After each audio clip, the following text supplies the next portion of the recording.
आई किती जालें सकाळ फुडें? सकाळ फुडें 12:30 गाडयेर हांव घर वचून म्हूण चोडून येयल्लें. हय मागीर फाटल्यान तीग जाणां उबे आसले. ते गळ्याक हात घायलो आनी ते तोडलें मागीर मंगळसूत्र. आनी ती अशी ओडून लागली फाटल्याडे. आनी कितें ओडटा काय म्हूण पळयल्यार ती थिंगा म्हागे कानार सोडली आनी धांवत गेली ओन घेवन. मागीर हांवें एकडे ओडलो. हय म्हणटरेर एकडे ओडटरेर म्हाका हाती मेळ्ळें. आनी ती धांवली. मागीर बसीकार कंडक्टर आहलो.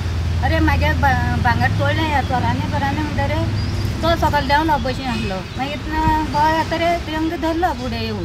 एक न्हिपली तीग जाणां आहली ती. हांवें जाणा ही पळय गेली अशें म्हणून. लोकांनी धरलें तेंकां? हय लोकांनी धरलें तेंकां मागीर चोर म्हणटरीर. तोवूय येयलो कंडक्टर धांवन. काणकोणांत तुमी इतलीं वर्सां बाजरां येता अशी पयली घटना केन्ना जाल्ली? हें पयली फावटी जालां अशें? पयली फावट जालां. पूण ती बायलो कितें अशी बसी चडपा सोदताली काय? बसीर चडपा आमी सगळीं बसीर चडपा वयर चडटालीं. हांव मातशें अशें चडचें आसलें सकयल आसलें चपणार. चड भितर चडचें आसलें.